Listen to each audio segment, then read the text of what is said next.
The first time I looked at Forge World, and I was like, oh, hey, cool, that's, oh, holy, you guys did what?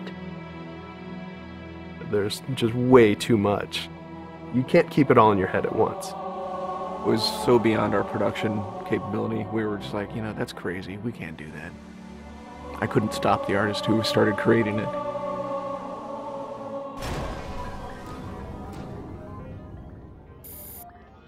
Forge is our editing tool that players can build their own maps. I mean, at its core, it's a map editor. We always had this vision right from the get-go, which is Anyone can build anything. Giving the fans the tools, they can take it and run with it and make it their own.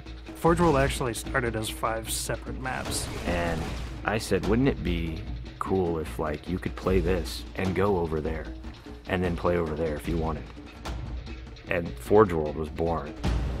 There were a lot of people telling us that, no, you cannot ship this as one big map. We have this awesome new automatically generated LOD system called impostering that makes objects that are really far away really cheap to draw. We're pushing what we can do with the Forge budget, so that lets us have many more objects up on the screen at once, which lets us put more objects into Forge. Interesting to take the Banshee or Falcon out for a spin in Forge World, because it actually takes a while to get from one end to the other. The second you come into this space, you should know that you're on Halo. Our old friend, the Forerunners, come back, because the Forerunners create all sorts of cool, interesting pieces of geometry. We wanted to give people a variety of locations that they could forge in a different way. So a gulch, an island, an interior, a very small outdoor pocket, and then the rock, which was kind of based off Ascension. Let's use a lot of interesting parts in it so that people can manipulate it or we can change it. Why don't we bring back Blood Gulch and carve it all up into pieces so that people can start manipulating it in interesting ways. And then Sanctuary was the other one. The Cage and Paradiso, that's just Chad and I playing with the map editor and actually building cool maps within Forge World. I mean, we were doing that exactly how the fans would do that. we definitely looked at what we did in Halo 3 and said, what can we learn from this? It's one thing to build just a stunning amount of map variants, but like nobody was expecting Forge art, I don't think. Like that was just a completely, whoa, what?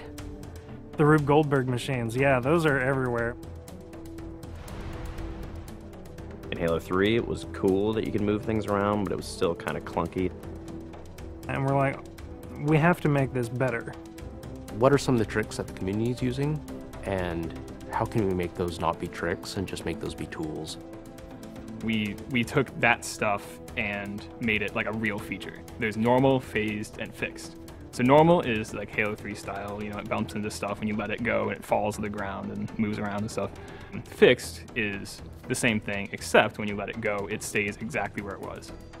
And then phased is the coolest because it means that while you're editing the object, it's not actually interacting with the environment. You can put it through a wall, you can put it, you know, through other objects. Which changed everything for Forge, like immediately. It's much easier to build a Forge space. There's snaps and rotates and degrees and units that you can move things. You can be very precise.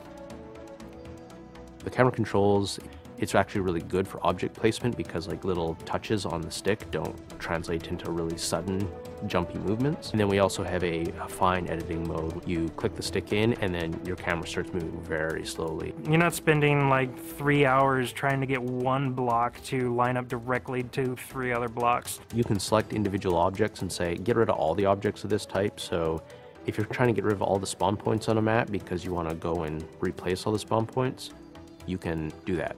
You can do custom colors. You can take these Forge pieces and say, hey, that's blue. So the blue base can truly look like the blue base. Reach's expanded sandbox includes new things like, you know, jetpacks. And if people want to build some sort of 3D map and really make use of the jetpack, they can do that now.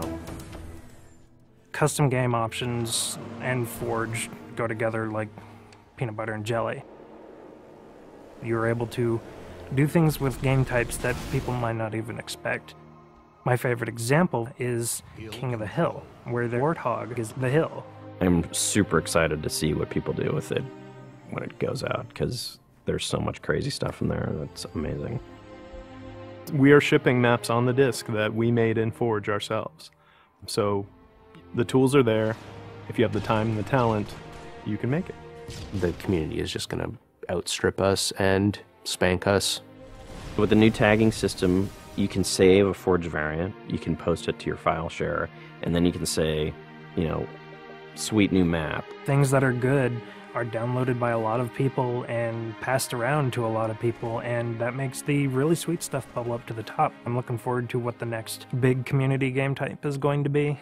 We realized that Reach was our swan song to Halo, and what better way to do that than to let people do what we've been doing all along, which is creating new cool maps. It's nice to go out with a bang, and this is a pretty big one.